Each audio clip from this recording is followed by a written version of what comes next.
coba jipuke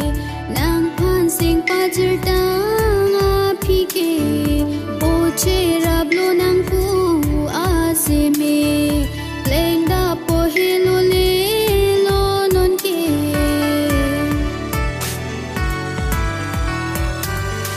Surya lam don tang lo ne jethe nang peni silo ne kang hon sakit do nang pante mindar pachini nang patute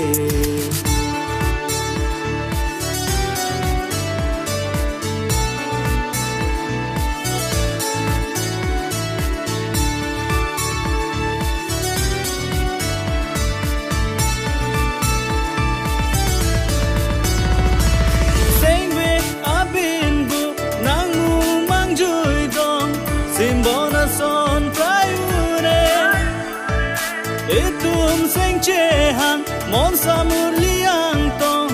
mukak sonalir ki hikeme Sampara son kali botol son chelarli apora ting sidon mon kai ke nang ni sing are cho ni nang sing akung ri itum karjongan ta che don pe me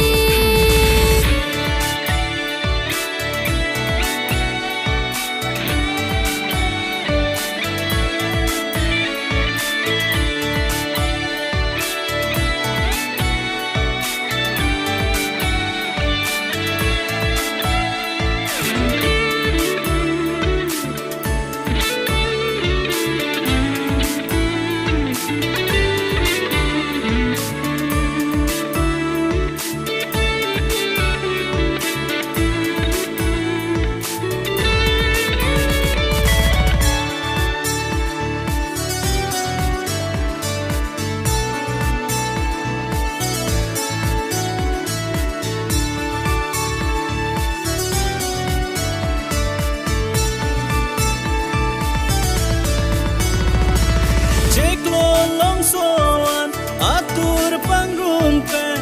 nang muna longar cejine itu malamo ove apara longan seramek pentok karine nang gimang ako sini ko aluti nang rijake oche oe nang kene parman niki nang parman itu nang bom no na hoyave